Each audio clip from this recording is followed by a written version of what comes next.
Bismillahirrahmanirrahim. Hai, Assalamualaikum. Welcome back to Cengkeh Channel. Terima kasih akak ucapkan kepada semua kerana sentiasa memberi support untuk channel ni, dan terima kasih juga kepada korang yang dah menonton untuk siri seram Tokak. Hari ni akak akan habiskan semua episod Tokak dari episod 11 sehingga episod 14. Kalau korang nak tahu apa yang berlaku seterusnya, jom bersama dengan akak. Tapi sebelum tu akak doakan agar kita semua dipermudahkan segala urusan, dilimpah ruahkan rezeki, diberikan kesihatan yang baik, dan kita doakan juga kepada seluruh ahli keluarga kita, baik yang telah meninggal dunia ataupun yang masih hidup, serta untuk ahli keluarga Islam kita yang berada di Palestin. Semoga kita semua sentiasa dirahmati, dilindungi dan mendapat berkat dari Allah, insya-Allah. Amin ya rabbal alamin. بسم الله الرحمن الرحيم قل أعوذ برب الناس ملك الناس إله الناس من شر الوسواس الخناس الذي يوسوس في صدور الناس من الجنة والناس.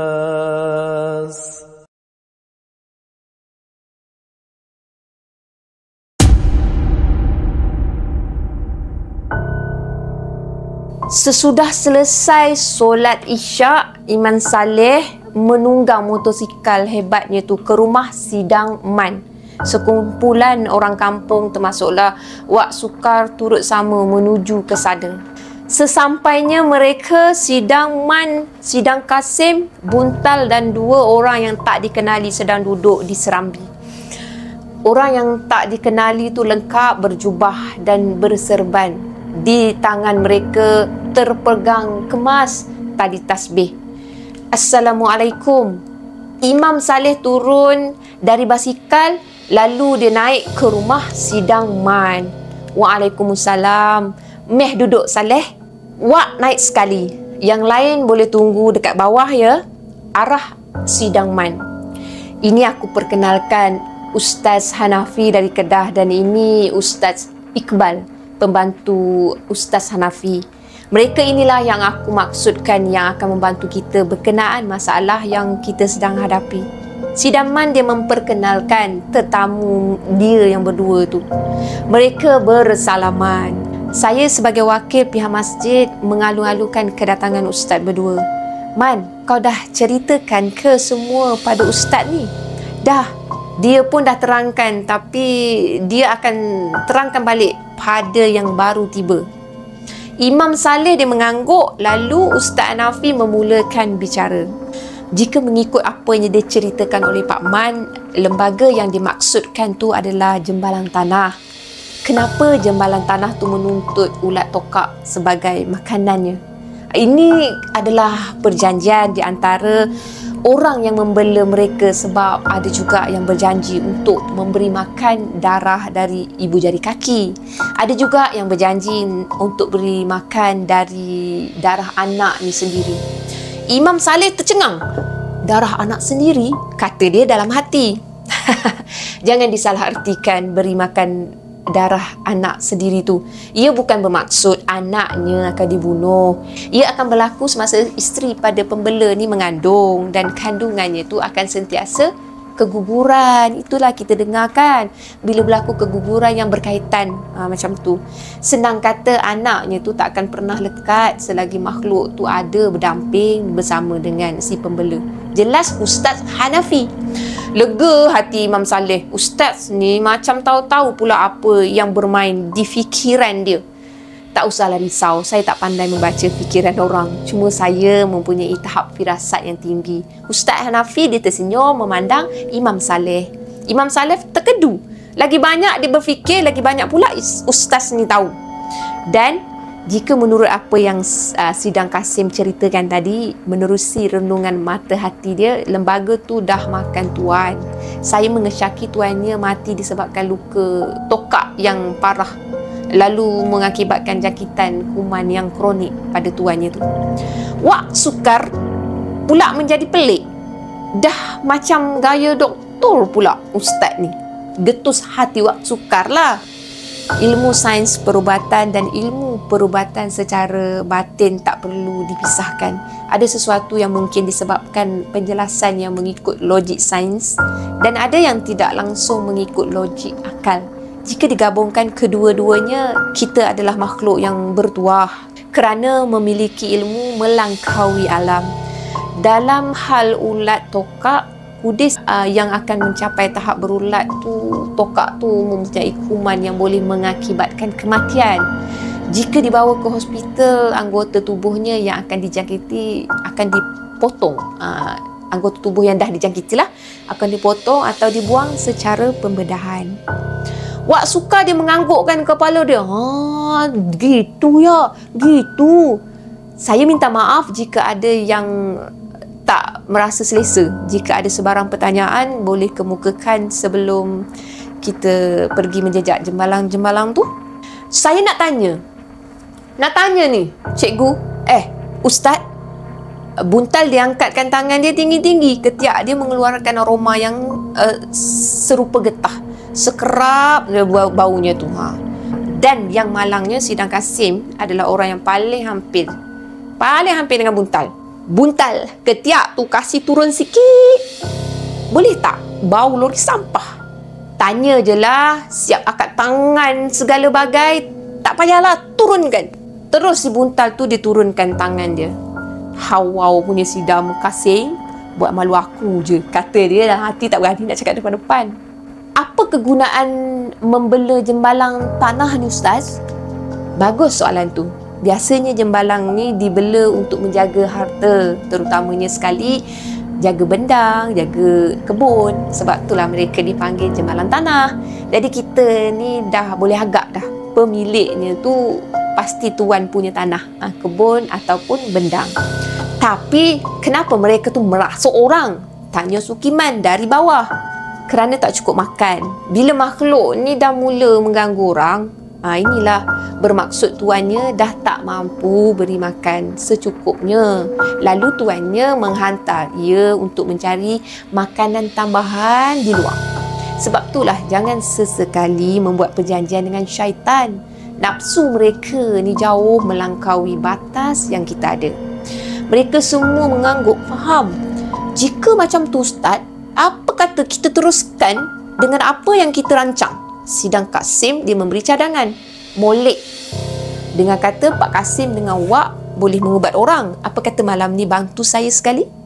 Maka kita berempat sama-sama cari jalan untuk selesaikan masalah ini.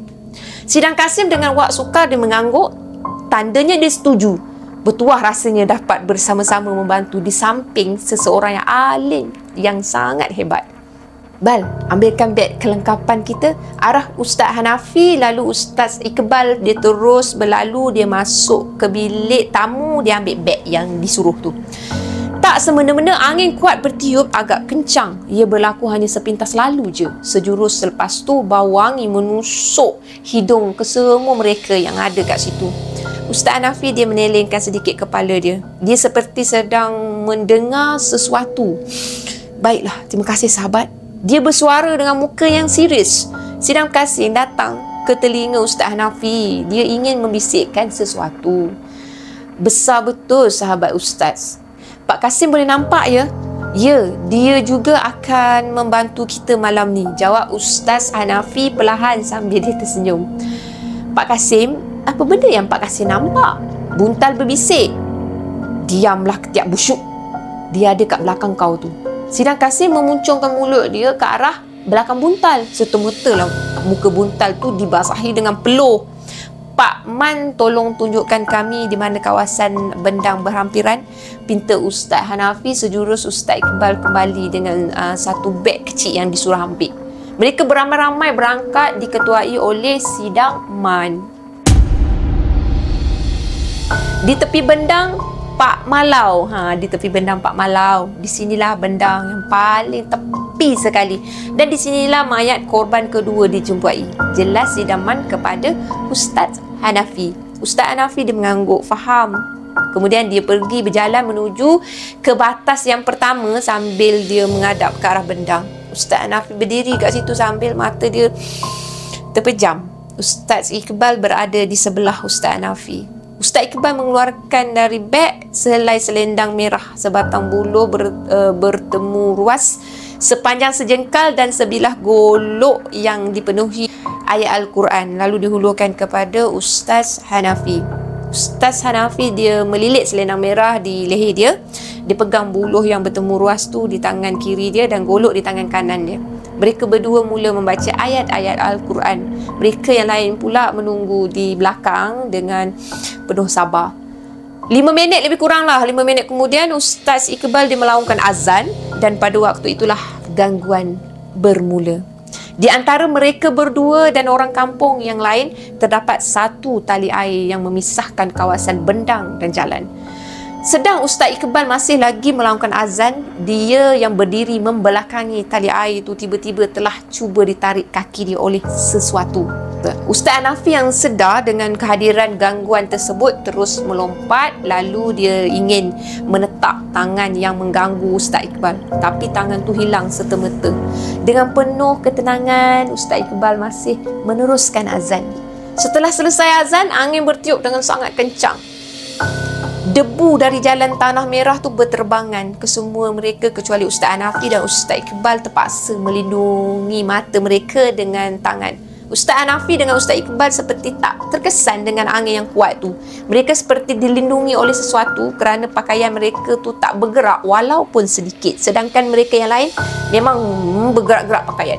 Seketika kemudian angin pun berhenti. Di hadapan kedua ustaz tu berdirinya seorang gadis yang berpakaian seperti gadis di zaman Kesultanan Melayu Melaka. Wajahnya gadis tu sangat cantik, siap bersanggul seperti seorang pengantin. Bau yang sangat wangi merebak ke serata kawasan tu. Pak Kasim, lawanya, bisik Buntal. Ish, diamlah, jangan tegur. Tegas Sidang Kasim seraya masa tu dia ketukkan kepala Buntal. Keletuk. Aduh, sakitlah. Gadis yang berdiri di hadapan kedua ustaz tu tersenyum manis, lalu memusingkan badan dia ke arah kanan dan mengangkat tangan dia menunjuk ke satu arah lah. Lalu gadis tu pun hilang. Ustaz Hanafi dia memandang pembantunya tu, lalu dia mengangguk. Ustaz Iqbal lah pembantu dia. Mereka berdua menuju ke arah orang kampung yang sedang menunggu di belakang mereka. Kita akan ikut arah yang ditunjuk oleh wanita tu tadi. Pak Kasim, Sidaman, Imam Saleh dan Wak Suka, sila ikut kami. Yang lain jika berani boleh ikut, tapi cuma dibenarkan 10 orang sahaja. Jelas Ustaz Hanafi. Siapa tadi yang nak ikut? Tanya Sidaman. Kesemua mereka memandang ke tempat lain. Tak nak ikut. Ada yang buat-buat gigit kuku, ada yang sedang melihat telefon bimbit, ada yang konon-kononnya sedang berbuat sesama sendiri. Takutlah tu. Saya nak ikut. Buntal diangkatkan tangan dia. Sekali lagi Sidang Kasim tu berada betul-betul di sebelah dia dan bau ketiak dia. Kan aku dah cakap tadi, ketiak tu kasih turun. Ikut je lah. Siap kat tangan. Kejap kat tangan. Tak payah angkat lah. Yelah. Angkat tangan pun salah.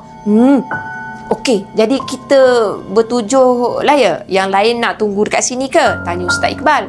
Kami tunggu dekat warung Pak Seman. Nanti dah selesai datang ke sana je lah. Cadang Sami'un. Penakut. Baiklah, jom kita pergi, kata Ustaz Iqbal. Ustaz Hanafi, agak-agak jauh tak dari sini ya? Tanya Imam Saleh. Ustaz Hanafi tak boleh bercakap buat masa ni. Dia sedang menjalankan zikir nafas. Jelas Ustaz Iqbal. Jom, kita jangan melengah lagi. Tambah Ustaz Iqbal lagi. Maka mereka semua bergerak menuju ke arah yang ditunjukkan oleh gadis misteri tadi.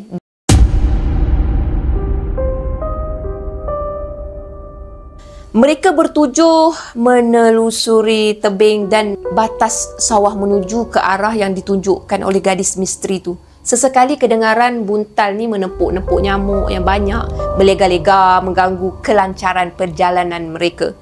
Bau wangi mengiringi sepanjang perjalanan mereka. Buntal pun dah tak merasa pelik lagi. Maklumlah, takut kepalanya diketuk lagi oleh Sidang Kasim. Korang semua dari mana? Nak pergi ke mana tu? Tiba-tiba ada suara menegur dan ia datang dari seorang lelaki tua yang berdiri betul-betul dekat tengah sawah. Kami dari belakang nak jalan ke depan. Kih. Jawab Wak Sukar selamba je. Sidaman dia menyikukan Wak Sukar tak kena di bahagian perut Wak Suka. "Aduh, apa hal kau ni, Man? Kau bercakap dengan siapa?" tanya si Daman. Wak Suka terkejut. Dia menoleh kembali kepada lelaki tua tu. Lelaki tua tu masih ada kat situ sambil melambai-lambaikan tangan ke arah Wak Sukar. Wak Sukar menelan air liur dia. Dia rasa gerun. "Jangan pedulikan apa yang kamu nampak." Ustaz Iqbal dia menegur. Serta-merta Wak Sukar ni menoleh kembali ke depan tanpa banyak soal. Mereka meneruskan perjalanan mereka. Ustaz Hanafi berhenti diikuti oleh mereka semua di belakang. Di hadapan Ustaz Hanafi, gadis misteri yang menunjukkan arah muncul kembali. Masih dengan muka yang tersenyum manis. Dia berdiri sambil menunjuk ke arah kiri. Ustaz Hanafi memandang mereka semua dan mengangguk lalu terus menuju ke arah yang ditunjukkan sambil diikuti oleh mereka dari arah belakang. Semasa gadis yang masih berdiri tu menuju ke arah, Buntal sempat tau direnungkan gadis tu. Cantik, cantik sungguh, getus hati Buntal. Gadis tu memandang ke arah Buntal lalu tersenyum. Buntal yang tak boleh tahan, dia mengangkat sedikit tangan dia untuk melambai. Nak try lah tu kononnya. Nak try lah tu. Letup, kena lagi. Orang dah cakap jangan peduli, degil betul. Sidam Kasim dia mengetuk kepala Buntal. Aduh, Buntal digosok-gosokkan kepala dia. Semasa melintasi satu empangan kecil yang digunakan untuk menyalurkan punca air masuk ke bendang, ada satu lembaga berbaju putih dan berambut panjang sedang berdiri di tengah laluan mereka. Mukanya tu tak kelihatan kerana lembaga tu menundukkan kepala dia. Cuba korang bayangkan. Mereka perlu melepasi lembaga tersebut jika ingin terus menuju ke kawasan yang dituju. Ustaz Iqbal dia melangkah ke depan dan berdiri betul-betul di hadapan lembaga tu. Kemudian dia memegang bahu dia. "Jangan ganggu kami. Biar kami lalu. Kami datang dengan tujuan lain," seru Ustaz Iqbal. Lalu lembaga tu berganjak dan berdiri di tepi laluan. "Terima kasih." Maka mereka meneruskan perjalanan hinggalah gadis yang menunjuk arah berada di hadapan mereka. Kali ini muka dia masam mencuka. Dia dah tak lagi menunjukkan muka yang sangat manis seperti sebelumnya. Dengan muka yang masam, dia menunjukkan ke arah kanan. Kanan, mana kanan? Di mana di situ terdapat sebuah pondok yang usang. Sidang Kasim tersentak. Ustaz Hanafi menoleh ke arah Sidang Kasim. Sidang Kasim dia mengangguk sebab dari pandangan Ustaz Hanafi, dia perlu mengesahkan adakah benar pondok itu seperti yang telah dilihat menerusi renungan mata hati dia. Mata hati, betul tak? Mata hati dia. Betul lah. Mata hati dia. Ya, dia masih ingat dengan jelas. Itulah pondoknya. Ustaz Hanafi dia memalingkan tubuh dia menghadap ke semua mereka. Gadis yang menunjukkan jalan tu dah gaib, dah tak ada dah. Ustaz Hanafi dia menarik nafas dia dalam-dalam lalu dihembus perlahan-lahan.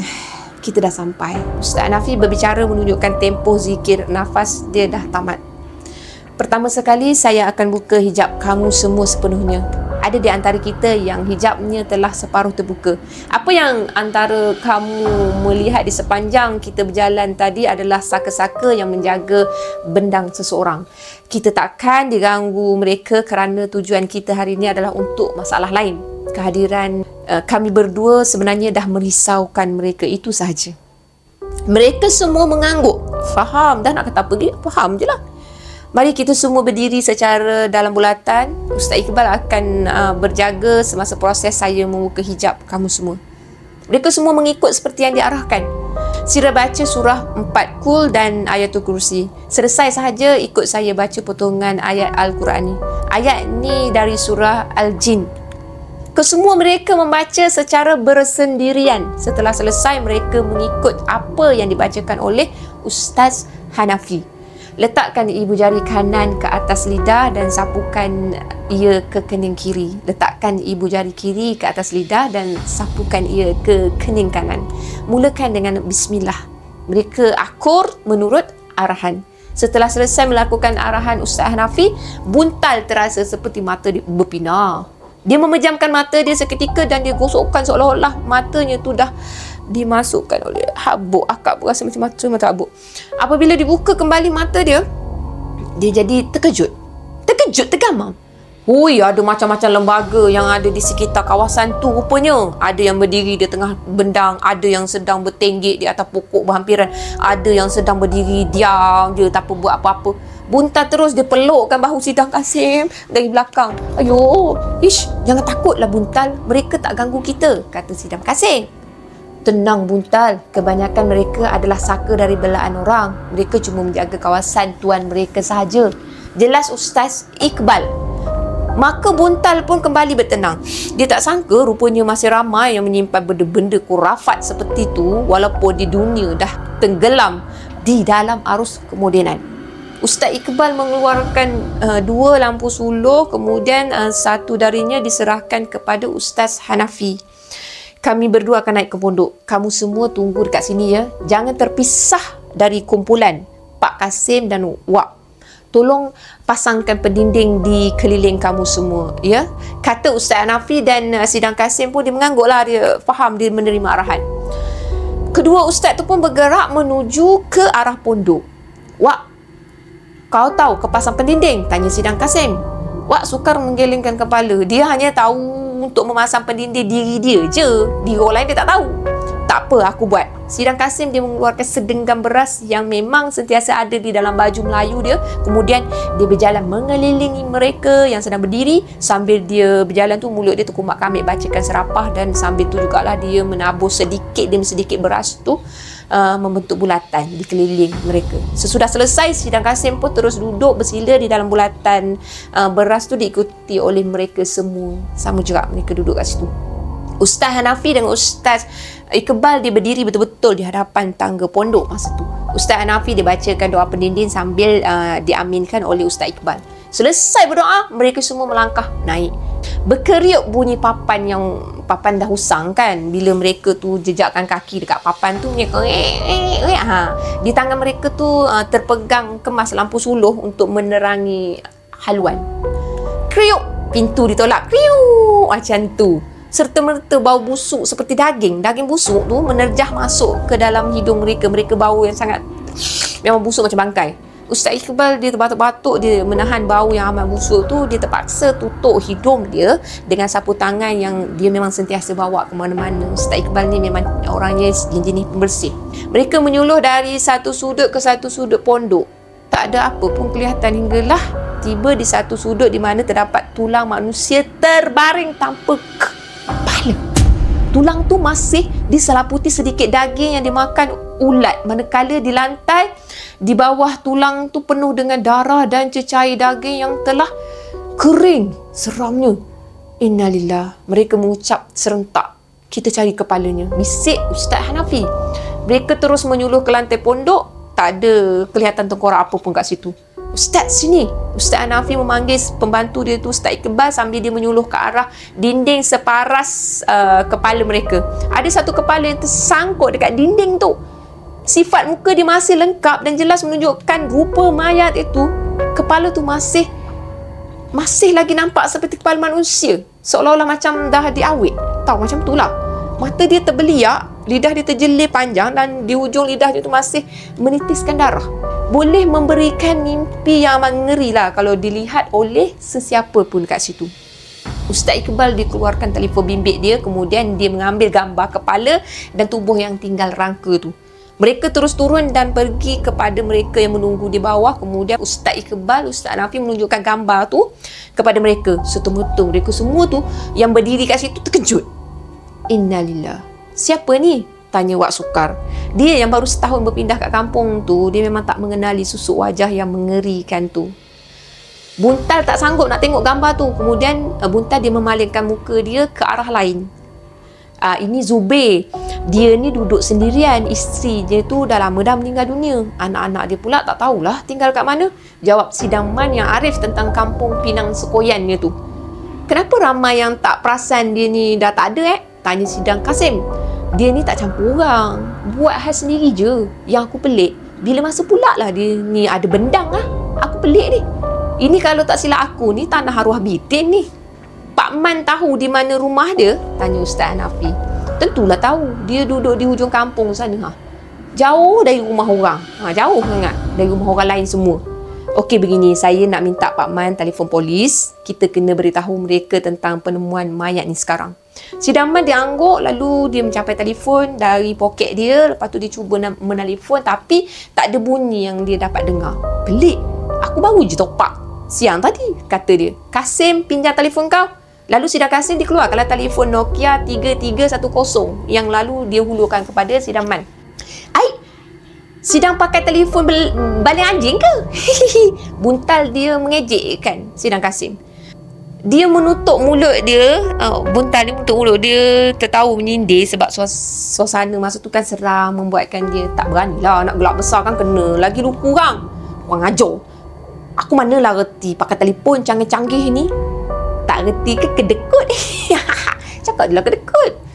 Buntal mengejek lagi. Keletuk. Kan dah kena, dah cakap dah kena. Aduh, sakitlah Pak Kasim. Buntal menggosokkan kepala dia yang diketuk. Sidang Man dia cuba menelefon sekali lagi tapi gagal. Tetap gagal. Tiada bunyi yang dapat didengar. Sidang Man dia mencuba lagi dengan menggunakan kesemua telefon yang ada kat situ tapi masih juga hampa. Pelik, kata dia. Dalam kegelapan malam ditambah dengan lampu suluh dari kedua ustaz tu telah dipadamkan, bau busuk tiba-tiba menerjah ke hidung si Buntal. Nak kata bau mayat dari pondok mustahil. Baunya amat meloyakan sekali. Dia pasti bau ni tak sama dari yang datang dari dalam pondok. Tiba-tiba datang pula bau wangi yang amat sangat mungkin ni bau sahabat Ustaz Hanafi kot. Getus hati dia. Si Buntal dia mengeluarkan telefon bimbit dia, kemudian dia nyalakan lampu suluh, disuluhnya sekeliling untuk mencari dari manalah datangnya bau tu. Mereka yang lain masih leka berbincang dan cuba untuk menelefon polis. Mereka tak sedar apa yang sedang dilakukan oleh Buntal dan mereka juga seperti tak bawa apa yang Buntal bau tu. Hanya Buntal je bau, seolahnya macam tu lah. Dia menyuluh ke arah bendang si Buntal ni. Buntal dia terlihat seorang perempuan yang seakan serupa dengan gadis yang menunjukkan arah tadi. Seperti orang mengantuk disorongkan bantal, gadis tersebut mengambilkan Buntal ni untuk datang dekat dengan dia. Dia memang berharap sangat bau wangi tersebut datang daripada gadis misteri tadi. Seperti terpukau, Buntal pun dia teruslah perlahan-lahan pergi menuju ke arah gadis tu. Telefon dia pula jatuh dari tangan tanpa disedari. Mereka yang lain masih lagi tak perasan akan ketiadaan Buntal tu. Tiba-tiba Sidang Kasim dia tersedar bahawa Buntal sudah tak ada di dalam bulatan pendinding. Mana Buntal? Tanya Sidang Kasim. Mereka cemas. Kedua-dua ustaz menyalakan kembali lampu suluh lalu disuluhnya ke arah bendang. Buntal sedang menuju masuk ke bendang.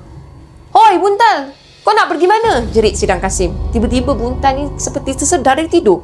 Dia melihat sekeliling dia tergelap dan pada waktu itulah dia baru sedar yang dia berada agak jauh dari kumpulan dia tu. Dia memandang ke arah bendang. Di hadapan dia bukanlah gadis yang menunjukkan arah tetapi jembalan tanah yang penuh bersalut dengan lumpur.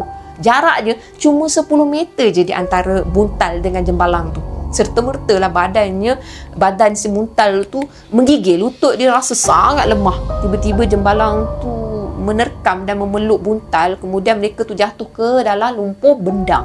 Ustaz Hanafi dengan yang lain-lain cepat-cepat berlari masuk ke bendang untuk mendapatkan Buntal. Tapi malang, Buntal dan juga jembalang tu dah tak ada. Buntal hilang. Bertenang semua. Kehadiran kita membuatkan mereka tak selesa. Bal, ambilkan segenggam tanah lumpur tu, bawa naik ke atas. Kau keluarkan balik golok aku. Arah Ustaz Hanafi. Mereka semua naik semula ke tempat di mana mereka berkumpul tadi. Ustaz Iqbal dia meletakkan lumpur tadi di atas tanah. Lalu Ustaz Hanafi terus sahaja bersila di hadapan lumpur tu. Dia bersedia dengan golok dia tu di tangan, bersedia untuk berperang. Yang lain pastikan berada di dalam bulatan pendinding Pak Kasim. Tunggu arahan dari saya ya. Arah beliau sebelum Ustaz Hanafi tu memulakan aksi. Setelah membaca segala apa yang patut, Ustaz Hanafi terus bersuara. "Hei jembalang tanah, kau telah melampaui batas. Pulangkan anak cucu kami sebelum tanah kau aku robek hingga lumat." Ustaz Hanafi lantas dia bangun dan dia pasangkan ke kuda. Kemudiannya seperti sedang bersedia untuk menikam tanah lumpur tu dengan goloknya. Kedudukannya macam itulah. "Jangan!" Satu suara tak tahu datang dari arah mana sedang memekik cakap, "Jangan!" Mereka semua carilah suara tu sekeliling. Tak ada. Tapi bau busuk kuat tau mula menusuk hidung mereka. Ustaz Hanafi dia tak hiraukan laungan tersebut. Dengan pantas dia terus menikam tanah tu.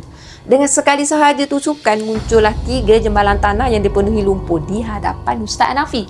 Mereka dalam keadaan merangkak dan bersedia untuk bertempur dengan Ustaz Hanafi.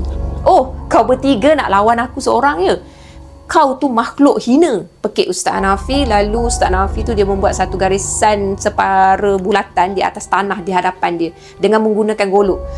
Lantas dia berdiri tegak sambil tangan yang memegang golok tu dijulang ke udara.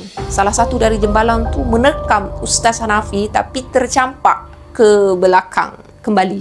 Ustaz Hanafi dia membentuk pendinding di hadapan dia. Sebab itulah jembalang tu tak boleh nak menerkam dia. Jelas Ustaz Iqbal kepada yang lain-lain dah macam pengacara sukan gusti pula. Oh, patutlah balas sidaman. Kau nak apa? Kenapa kau ganggu tempat kami? Tanya salah seekor jembalang tu. Mungkin dia adalah ketua kot. Kau yang ganggu anak cucu kami dulu. Kau bunuh mereka. Sekarang kau ambil lagi seorang. Aku tak akan berlembut lagi dengan kamu semua. Kau boleh buat apa pada kami? Kami ni bertiga. Kau tu seorang. Kau cabar aku ya? Bal, bersedia. Pekik Ustaz Hanafi. Ustaz Hanafi berdiri dengan satu kaki. Satu kaki lagi dibengkok ke separas pinggang. Tangan dia dirapatkan dengan golok dia. Diletak melintang di antara dua ibu jari dia lah. Mulut dia tak berhenti-henti membaca sesuatu. Manakala Ustaz Iqbal pula dia mengarahkan sidang Kasim membuat lagi dua bulatan di belakang Ustaz Hanafi. Satu untuk dia dan satu lagi untuk Ustaz Iqbal sendiri. Satu lagi yang sedia ada tu adalah untuk Wak Suka dan sidang Man yang berlindung. Pak Kasim bantu kami ya. Wak, tolong jaga Pak Man. Mereka mengangguk, faham. Ustaz Iqbal dia mengajar sidang Kasim zikir yang perlu dibaca dan tugas mereka berdua adalah bermeditasi untuk memberi kekuatan kepada Ustaz Hanafi. Sidang Kasim bukan calon-calon orang. Dengan mudah dia mampu menangkap apa yang diajarkan oleh Ustaz Iqbal. Setelah bulatan pendinding tu siap, tanpa berlengah masa mereka berdua masuk ke bulatan dan bersila. Mata mereka tertutup, mulut mereka berzikir tanpa henti. Kedua tangan mereka diletak di atas lutut dan dalam keadaan terbuka menadah ke langit. Ustaz Hanafi yang masih berdiri dengan satu kaki berhenti membaca. Dia memandang ketiga-tiga jembalang tu dengan mata yang penuh dengan rasa benci. Mata dia berkaca menahan kemarahan. Kau saksikan kekuatan kami. Kau akan rasakan kemarahan anak cucu Adam. Allahu Akbar. Ustaz Hanafi melompat lalu dia menepuk tanah sekuat hati dia. Satu letupan kecil berlaku di bawah jembalang-jembalang tu. Jembalang-jembalang tu lah merintih menahan kesakitan. Tapi malangnya mereka terus hilang dari pandangan. Pengecut, pekik Ustaz Hanafi.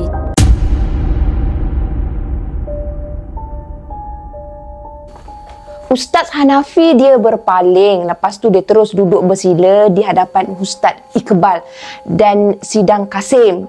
Dadanya tu berombak sepertinya dia tengah menahan kemarahan. Matanya Ustaz ditutup. Mulut dia pula berulang kali mengucapkan istighfar. Ustaz Iqbal dan sidang Kasim hanya mendiamkan diri untuk memberi masa kepada Ustaz Hanafi supaya bertenang. Ustaz Hanafi dia bukakan mata dia, lepas tu dia tersenyum ke arah mereka berdua. Minta maaf jika saya seperti hilang kawalan tadi, kata Ustaz Hanafi. Tak mengapa Ustaz. Setan ni kita jangan bagi muka Ustaz, tegas sidang Kasim. Apa rancangan Ustaz sekarang? Kita kesuntukan masa. Buntal dalam bahaya. Tanya Ustaz Iqbal. Jangan risau.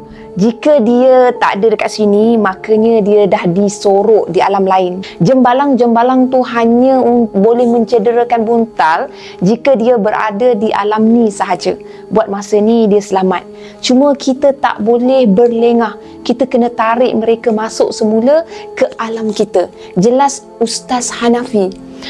Pak Kasim boleh tolong carikan buntal menggunakan mata hati? Alamak Ustaz, saya tak bawa keris saya. Saya perlukan keris tu untuk meningkatkan kebolehan saya Ustaz. Baik, tak mengapa. Saya terpaksa gunakan bantuan dari sahabat saya. Bal, beri aku buluh bertemu ruas. Ustaz Hanafi dia kemudian dia bangun setelah dia mencapai apa yang dipinta dari pembantunya tu. Minta tolong supaya jangan disuluh ke arah bendang dan jangan berkata apa-apa selagi saya tak minta. Arah Ustaz Hanafi. Ustaz Hanafi dia berjalan dan dia berdiri menghadap ke arah bendang. Seperti sebelumnya, dia memegang buluh bertemu ruas tu dekat tangan kiri dan golok dia di tangan kanan. Kemudian dia mula membaca potongan-potongan ayat Al-Quran. Sidang Kasim nampak ada satu kelibat manusia yang besar sedang berjalan ke arah Ustaz Hanafi dari arah bendang. Semakin lama kelibat tu semakin jelas kelihatan. Masa tu hanya cahaya bulan sahaja yang ada untuk membantu dia melihat. Bau wangi semerbak mengiringi kedatangan kelibat tersebut. Apabila kelibat tu berdiri betul-betul di hadapan Ustaz Hanafi, barulah kelibat tu boleh dilihat dengan jelas.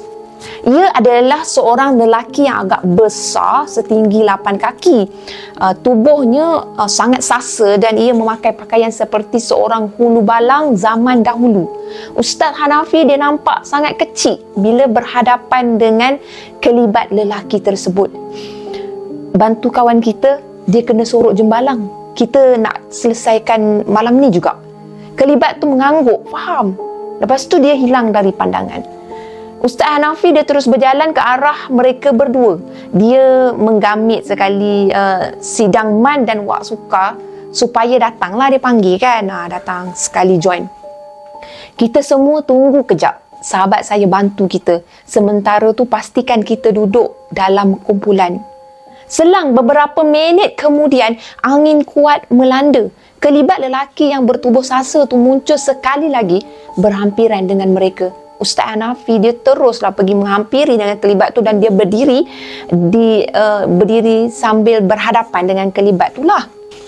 Dia seperti sedang bercakap dengan kelibat tu, nampak macam bercakap dalam bahasa yang sukar untuk didengari sebab masa tu angin dalam keadaan masih bertiup kencang. Tiba-tiba lelaki tu hilang dan angin yang bertiup kencang itu pun berhenti. Ustaz Hanafi dia menghampiri semula kepada mereka yang lain-lain tu. Ada masalah lain. Buntal telah selamat tetapi dia dah disimpan di tempat lain. Tapi tak apa. Yang penting kita tahu dia dah selamat. Apa-apa pun kita selesaikan dahulu hal jembalang ni. Sahabat saya dah beritahu di mana mereka sekarang. Kata Ustaz Hanafi. Masalah lain? Masalah apa? Kenapa buntal tak muncul? Soal sidang Man dalam hati. Ingatkan cakap terang-terang. Dia cakap dalam hati lah. Jangan risau Pak Man, yang penting buntal masih hidup lagi dan berada bersama dengan sahabat yang baik. Ustaz Hanafi dia tersenyum. Sidang Man terkedu macam dia boleh tahu macam tu. Pak Man orang lama dekat sini. Boleh tak kalau bantu saya carikan 5 ke 6 helai daun pisang yang besar? Sidang Man mengangguk. Imam Saleh boleh ikut Pak Man dan Ustaz Iqbal tolong bantu untuk pastikan mereka sentiasa selamat. Mereka bertiga terus berlalu untuk mendapatkan apa yang diminta. Kita nak buat apa pula, Ustaz? Tanya Sidang Kasim. Kita naik je ke pondok. Kita perlu keluarkan mayat tu dahulu. Menurut sahabat saya tadi, jembalang-jembalang tu ada di dalam tu menjaga tuan mereka. Sidang Kasim dia menelan air liur dia. Kalau bab hantu setan dia boleh tahan. Tapi kalau bab mayat, lebih-lebih lagi yang mengerikan, dia agak goyang. Dia tak tahan dengan bau mayat dan bau darah. Relaxlah Pak Kasim. Mayat je pun. Paling kuat pun kena badi. Ustaz Hanafi dia menyindir, sempat bergurau. Amboi, Ustaz pun dah jadi macam buntal. Suka sangat mengejek saya. Macam tu. Mereka ketawa seketika. Tiba-tiba Pak Kasim ni terdiam. Baru sekejap si buntal tu hilang, saya dah rindu pada dia. Dia tu budak baik. Di kampung dia selalu kena buli. Dekat saya lah tempat dia selalu datang mengadu. Mak ayah dia dah tak ada. Dia tinggal dengan datuk dia. Kawan saya jugalah datuk dia tu. Ni kalau kita gagal nak selamatkan dia ni, apa saya nak jawab pada kawan saya tu? Air mata Sidang Kasim mulalah bergenang memikirkan si buntal. Ustaz Hanafi dia diam 1000 bahasa. Dia faham apa yang sedang Kasim rasa. Dari gelagat mereka berdua yang amat menghiburkan, dia tahu yang mereka berdua tu memang sangat rapat. Ustaz Hanafi dia pegangkan bahu kanan Sidang Kasim untuk bertenang.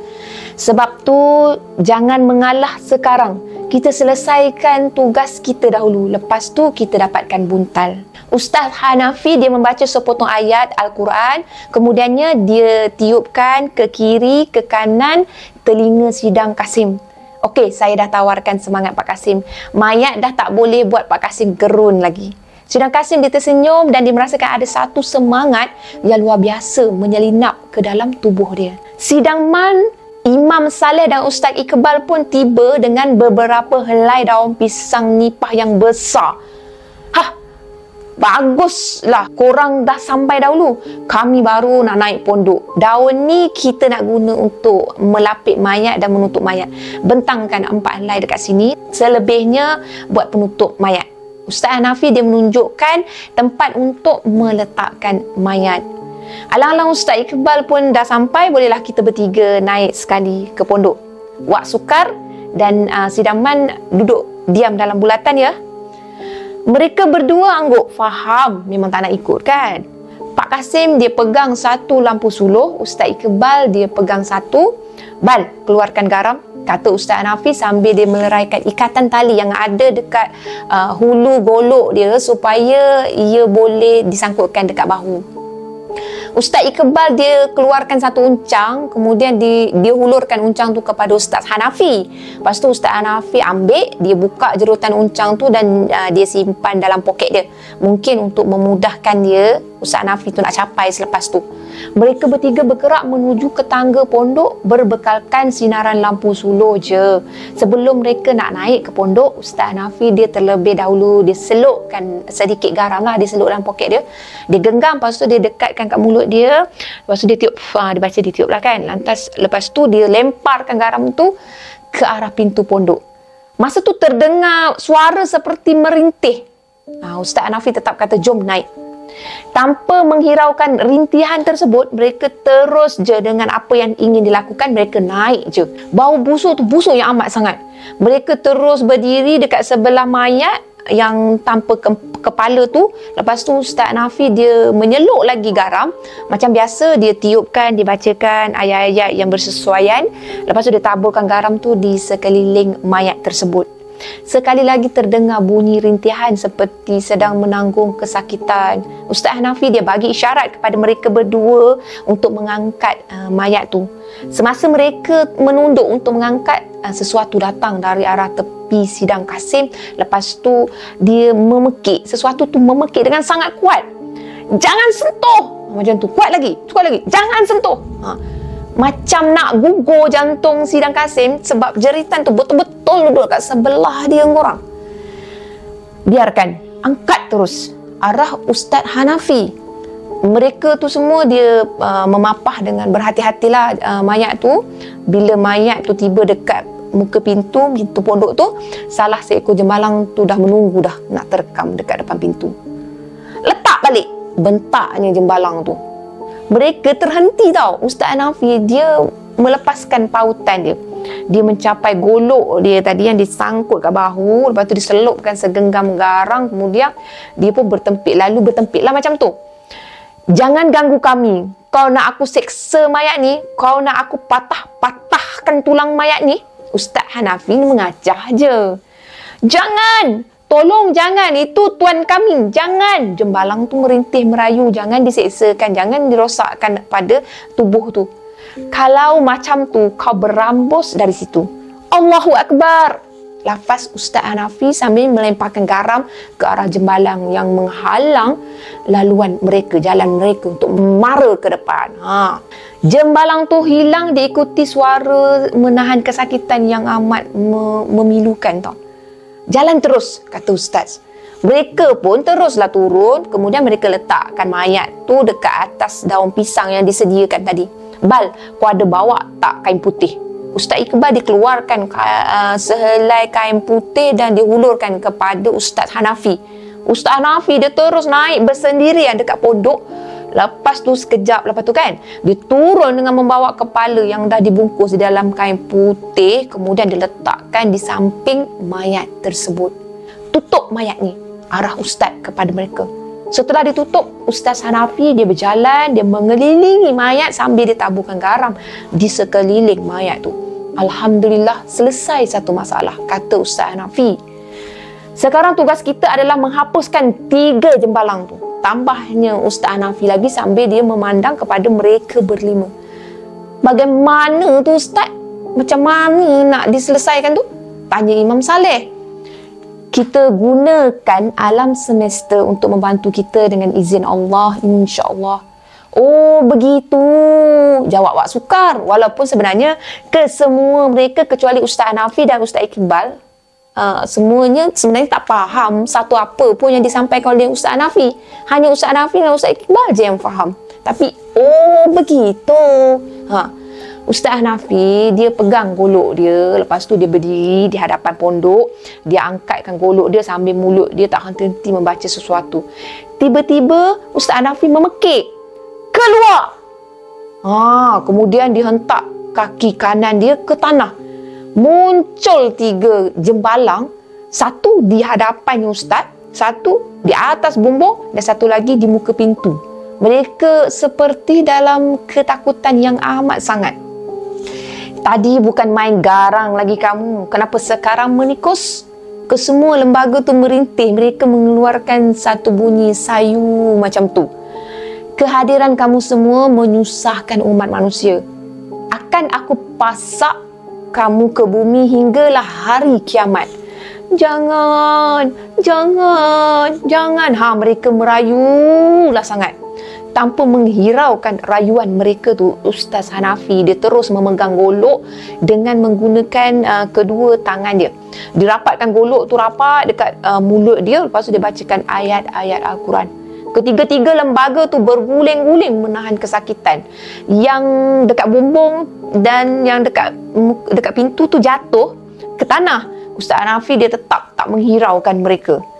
Masa tu angin bertiup tau dengan sangat kencang. Sedikit demi sedikit hujan renyai-renyai turun. Sepertinya sekalian alam sedang berada di belakang Ustaz Hanafi. Allahu Akbar. Tangan kanan. Allahu Akbar. Dia membuka langkah. Kemudian dia menusuk golok dia tu ke tanah. Tiba-tiba peti menyambar ketiga-tiga makhluk tu. Meninggalkan kesan hitam dekat atas tanah masa kena sambaran tu. Suasana terus bertukar menjadi sunyi je. Angin yang bertiup kencang tadi terus hilang. Alhamdulillah, Ustaz Hanafi dia berdiri tegak sambil dia menarik nafas dalam-dalam bersyukur. Alhamdulillah. Dah settle kan? Jom kita cari buntal. Gesa Sidang Kasim. Sabar Pak Kasim. Kutuk-kutuk pun sayang juga, ya tak? Ustaz Iqbal dia menyindir sambil dia mengenyitkan mata dia. Sidang Kasim dia tersengih menyeringai seperti kerang busuk tak gosok gigi, macam tu lah. Memandai-mandai je Ustaz ni macam tu. Mereka semua ketawa. Ustaz Hanafi yang baru je menyertai mereka tu, dia tepukkan bahu kanan Sidang Kasim yang dalam keadaan tersipu-sipu malu macam siput sedut tu. Okey, misi mencari si buntal ketiak musyuk, kata Sidang Kasim sambil dia mencekak pinggang. Bukan dia buat macam ni, dia cekak pinggang. Sekali lagi mereka semua ketawa. Misi mengembalikan buntal pun bermula.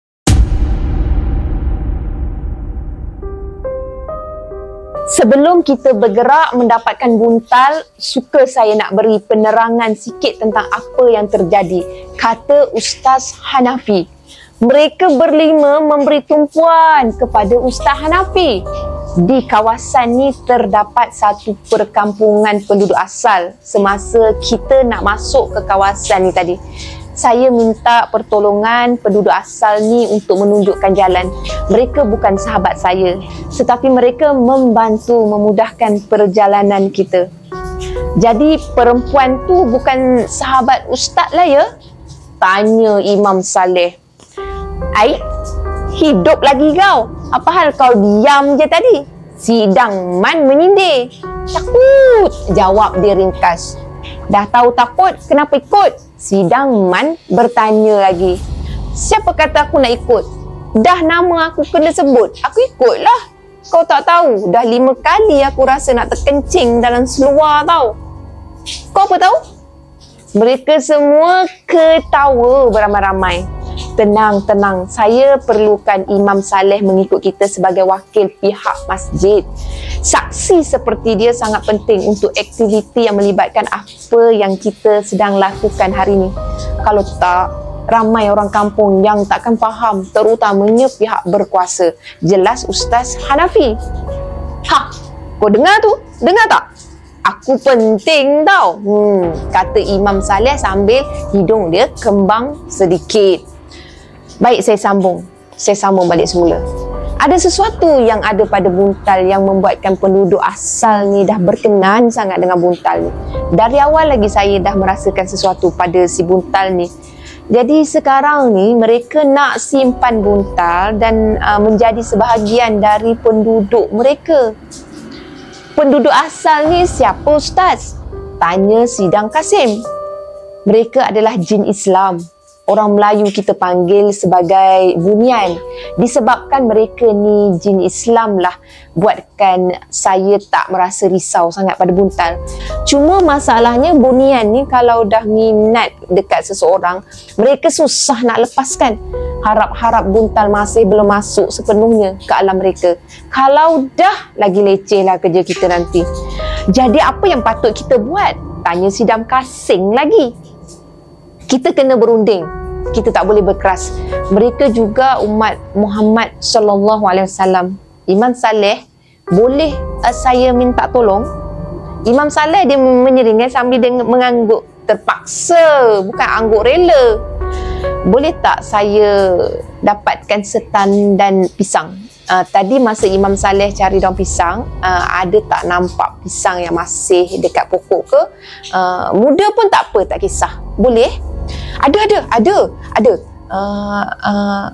Takkan nak rembat je pisang tu. Kita tak rembat, cuma kita ambil je dulu. Besok Imam bayar pada tuan dia, boleh? Ke Imam nak pergi cari tuan dia malam ni dulu, pergi berbincang ke macam mana kita ambil yang mana baik lah. Ish, malam-malam buta ni, dia pun dah membuta dah kot. Bidas Imam Saleh. Itulah maksud saya. Nanti Imam Saleh jelaskan pada dia besok, boleh? Boleh tu boleh. Saya kena pergi seorang je ke? Seorang je. Tak, Ustaz Iqbal akan ikut Imam sekali. Bal, kau ikut Imam Saleh? Ustaz Iqbal mengangguk. Kemudian mereka pun beredar. Sementara kita menunggu mereka, Pak Man boleh cuba telefon polis. Rasanya dah boleh dah kot. Sidang Man dia menyelup telefon dia dalam poket. Lepas tu dia buat panggilan. Kali ni berjaya, Alhamdulillah, boleh call polis. Setelah dia memberi penerangan sedikit, dia pun menamatkan panggilan. Alhamdulillah, polis akan tiba bersama dengan unit forensik. 10 minit kemudian, pisang yang ditunggu pun sampai. Bagus pisang ni. Dah boleh peram dah ni, jelas Imam Saleh. Molek, lagi bagus. Senang saya nak berunding, kata Ustaz Hanafi sambil dia membelik-belik pisang nipah yang ada dekat depan dia. Dia menggunakan golok dia untuk memisahkan dua sisi. Jadi dua lah. Ustaz Hanafi dia berdiri sambil dia tepuk-tepukkan tangan dia nak buang habuk. Lepas tu kedua sisi tu dia serahkan kepada Ustaz Iqbal. Kita mulakan. Saya akan pergi bersama dengan Ustaz Iqbal dan Sidang Kasim sahaja. Yang lain tunggu kedatangan polis ya. Jauh ke Ustaz? Tanya Wak Sukar. Kat sana ada satu pokok kekabu. Di sebalik pokok kekabu tu lah perkampungan mereka. Buntal ada dekat bawah pohon tu, menunggu masa je untuk ditarik masuk sepenuhnya.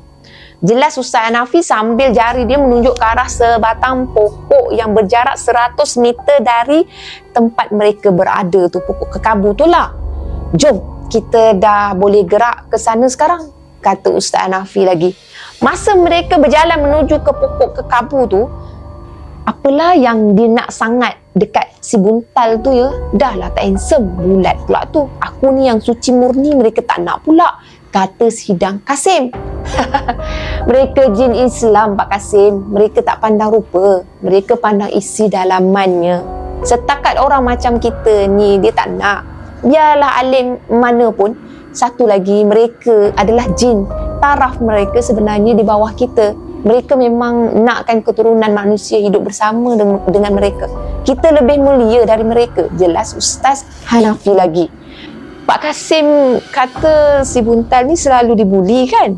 Tanya Ustaz Hanafi. Dia ni macam ada sedikit lurus bendul. Tu yang budak-budak kampung suka sangat menyakat dia. Perempuan tak pernah ada seorang pun yang nakkan dia. Itu yang pelik tu. Kedua ustaz tu mulalah faham situasinya. Saya rasa itulah punca mereka minat sangat pada Buntal. Buntal ni orang yang sangat jujur, kata Ustaz Iqbal. Mereka semua bersetuju dengan pendapat tersebut. Kemudian di bawah pokok kekabu, masa tu disinari dengan sinaran rembulan macam tu. Buntal dia sedang berbaring sambil kepala dia dipangku oleh gadis yang menunjukkan arah sebelum tu. Wah, gadis tu rupanya. Mereka berbual mesra. Sesekali mereka ketawa, mereka bersembang. Putri nak tahu apa beza Putri dengan telefon bimbit? Nak. Bukan main gedik lagi si Putri tu. Telefon bimbit diletak di telinga, tapi Putri abang letak di hati. Cak. Gitu. Abang Buntal ni kelakar lah. Malu Putri tahu. Tiba-tiba Buntal terdiam. Putri, abang ni dah lah tak handsome, gemuk. Orang selalu bully abang. Kadang-kadang abang rasa macam nak pukul je dia orang tu. Tapi abang tak kuat. Pak Kasim tu lah yang selalu tolong abang. Tapi bila abang jumpa Putri, abang rasa happy sangat tau. Rasa macam dalam filem Hindustan pula. Jom kita nyanyi sambil mengumpal. Sambil joget-joget lah. Nak? Putri dia tergelak dengan telatah Buntal. Dia tutupkan mulut dia untuk menjaga kesopanan dia. Kalau dia ketawa berdekah-dekah nanti agak buruk lah rupa dia, kantoi lah pula. Abang Buntal tak payahlah risau. Dekat tempat Putri ni tak ada siapa pun yang akan layan abang macam tu. Mereka semua akan hormat pada abang. Putri tak pandang paras rupa, tapi Putri pandang budi pekerti abang. Dekat mana ya tempat tinggal Putri? Tu, dekat belakang tu je. Putri dia menunjukkan ke arah belakang pokok kekabu. Buntal dia bingkas duduk, kemudian dia melihatlah ke arah pokok tu. Gelap. Tak ada apa pun yang kelihatan kecuali semak samun. Mananya Putri? Takkanlah kampung dalam semak. Ya betul, kalau abang betul-betul nak ikut Putri balik, Putri akan tunjukkan, kata Putri sambil dia tersenyum manis je. Aduh yai, Putri janganlah senyum boleh tak? Abang cair tau. Tiba-tiba Buntal ditegur. Oi Buntal, kau merepek apa tu? Bukan main gatal lagi kau ya. Sidang Kasim dia berteriakkan ke arah Buntal. Mereka dah tiba sebenarnya dekat Buntal tu. Pak Kasim, saya ada berita gembira tau. Nanti Pak Kasim baliklah sorang-sorang. Saya nak tinggal dekat sini, kata Buntal dalam keadaan happy sangat. Kau ni biar betul. Kau tahu tak kau tengah duduk dengan siapa tu? Perempuan tu bunian Buntal. Nanti dapat anak kau nak bagi nama apa? Sang Rajuna Tapa. Nak bagi nama apa? Bunian tak bunian, hidup dengan manusia pun bukan best. Asyik nak sakitkan hati orang je. Pak Kasim pun selalu ketuk kepala saya, kan? Ya, aku gurau je tu. Aku ketuk sebab aku sayang. Kau tengok aku, ada aku ketuk kepala ustaz-ustaz ni. Mana ada? Sebab aku tak sayang dia orang, aku tak ada nak ketuk-ketuk kepala dia orang. Aku sayangkan engkau, aku ketukkanlah. Itu tanda kasih sayang tu. Alasan. Buntal dia menjeling dan dia berpaling. Dah macam gaya, sajaklah pula macam tu. Ustaz Hanafi dia mengangkat tangan dia untuk menahan Kasim dari terus mendesak si Buntal. Buntal, betul ke kau nak tinggal dengan mereka? Tanya Ustaz Hanafi. Betul Ustaz. Yes, betul. Kalau macam tu, mari sini kejap. Ustaz Hanafi dia panggilkan si Buntal datang kejap je. Itu taktik namanya orang. Buntal pun dia bangun, kemudian dia pergilah dekat Ustaz Hanafi. Ustaz Hanafi dia pusingkan badan si Buntal supaya si Buntal tu menghadap ke arah gadis tersebut. Dia minta Buntal tu tutupkan mata. Dari belakang Ustaz Hanafi dia baca satu ayat, kemudian dia tiup dekat kedua belah telinga Buntal. Ustaz Hanafi dia berbisik pada Buntal. Kau nak kahwin dengan gadis tu? kau kena tahu dulu rupa sebenar dia. Sekarang buka mata kau, Buntal. Buntal dia bukalah mata dia. Dengan bantuan cahaya bulan, dia dapat melihat gadis tu dah tak ada. Yang ada hanyalah seorang perempuan tua yang rambut dia hampir habis keguguran. Rupanya perempuan tu dah macam orang yang berumur lebih 100 tahun. Mak lampir pun lagi lawa lah. Mana Putri? Kenapa perempuan tua ni berpakaian macam Putri pula? Detus hati Buntal. Itulah bakal isteri kau. Pergilah peluk cium dia, kata Ustaz Hanafi sambil dia berbisik je kepada Buntal. Sidang Kasim dan Ustaz Iqbal dia masih tak sedar apa yang dilihat oleh Buntal. Selain dari Buntal, hanya Ustaz Hanafi sahaja yang tahu rupa sebenar gadis tersebut. Ustaz, kembanglah tengkuk saya tengok kan. Betul ke tu Putri Ustaz? Buntal dia bercakap macam separa berbisik. Ya Buntal, pergilah kahwin dengan dia. Nak saya nikahkan? Saya boleh nikahkan. Buntal dia telan air liur dia. Putri, abang kena balik dulu tau. Abang kena minta izin datuk abang dulu. Nanti dah minta izin, abang datang balik ya. Abang tak boleh tergesa-gesa macam ni. Barulah nak bagi ayat macam tu dekat Putri. Perempuan tua tu tersenyum je mengangguk faham. Terselah gigi dia yang tinggal tak sampai pun 3 batang tu. Buntal dia macam tu menggelejak kegelian tau. Lepas tu dia berpaling dan dia bersedia untuk beredar. Memang dalam sejarah dia lah. Jomlah Pak Kasim. Tadi kata nak balik sangat kan? Jom kita balik. Desak si Buntal. Tahu takut? Tadi beria nak kahwin, ni nak ajak balik pula. Jom, balas Sidang Kasim. Sebelum mereka tu beredar, Ustaz Hanafi dia mendekati perempuan tu, kemudian diserahkan 2 sisih pisang tadi yang dia bawa tadi, dibagilah. Terima kasih kerana membantu kami, kata Ustaz Hanafi. Dia sampaikan salam kami pada penghulu dan jangan ganggu anak cucu kami ya. Maka urusan mereka pun selesai pada waktu tu. Semasa berjalan balik ke pondok, Buntal, nanti aku nak kenalkan kau dengan cucu aku, kata Sidang Kasim. Yang mana satu Pak Kasim? Sina tu ke? Tak nak lah, gemuk. Ambon, memilih pula tu. Aku ketuk kepala kau baru kau tahu. Bukan Ina. Ina tu dah ada boyfriend, si Shima tu. Buntal dia cuba mengingatkan yang mana satu Shima. Yang mana satu Shima? Yang pakai spek tu ke? Yang tu lah. Barulah dia ingat Shima ni kecil molek je orang dia. Walaupun dia agak nerd, tapi dia ada memiliki muka yang manis. Sebab tu kulit dia putih. Okey, saya setuju Pak Kasim. Kata Buntal sambil dia menghirupkan air liur dia yang tengah meleleh. Maknanya dia memang excited nak lah. Siap meleleh air liur kau ya. Dah kenalah kau ni berdua. Dua-dua lurus. Tapi ada syarat. Alah, siap. Syarat bagai ni syarat apa? Syaratnya lepas ni kau kena mandi 5 baldi sehari. Pakai deodoran sebab ketiak kau tu bau getah sekerap. Dan aku nak kau diet sikit. Kau tu gem-gem sangat moknya. Lemas cucu aku nanti. Macamlah dia tu kurus sangat. Buntal menyindir. Keletuk, kena lagi. Kau nak ke tak nak? Yelah, kata Buntal sambil dia gosokkan kepala dia yang dah diketuk tu. Kedua ustaz tu ketawa bila melihat teletah mereka berdua. Dalam kita bersedih, perlu ada gembira. Dalam kita serius, juga perlu ada gembira orang.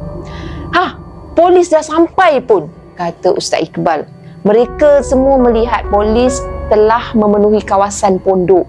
Kelihatan Sidang Man, Imam Saleh dan Wak Sukar sedang memberi keterangan kepada polis.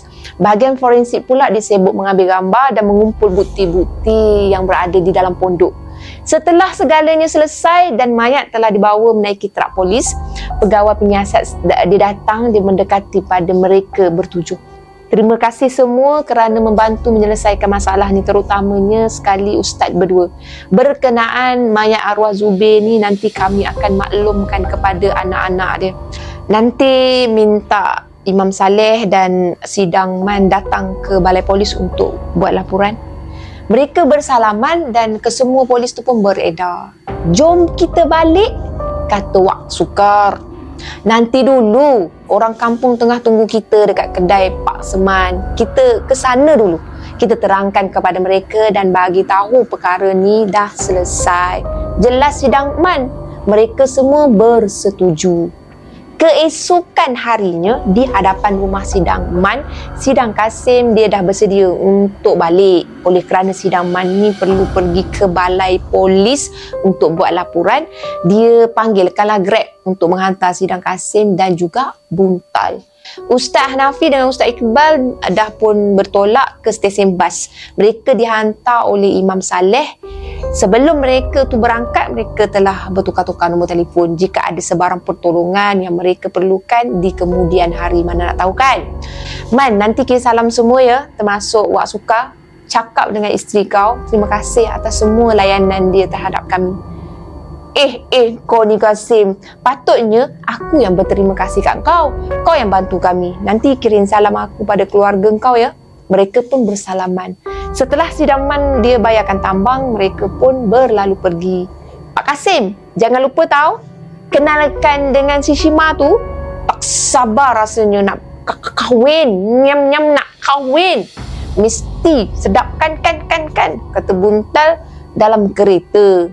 Bukan main merenjang lagi kau ya. Hambik, letup, kena lagi. Aduh, tamat korang, terima kasih. Selesai sudah siri tokak. Terima kasih akak ucapkan kepada korang yang follow dari episod pertama sampai episod yang ke-14 ni, episod akhir. Apa-apa pun kita ambil iktibar je dari kisah ni. Walaupun kisah ni panjang, tapi yang mana baik-baik tu kita ambil, kita jadikan sebagai iktibar korang. Terima kasih sekali lagi daripada akak untuk korang semua. Jangan lupa like, share dan subscribe. Bye. Assalamualaikum. Terima kasih. Bye.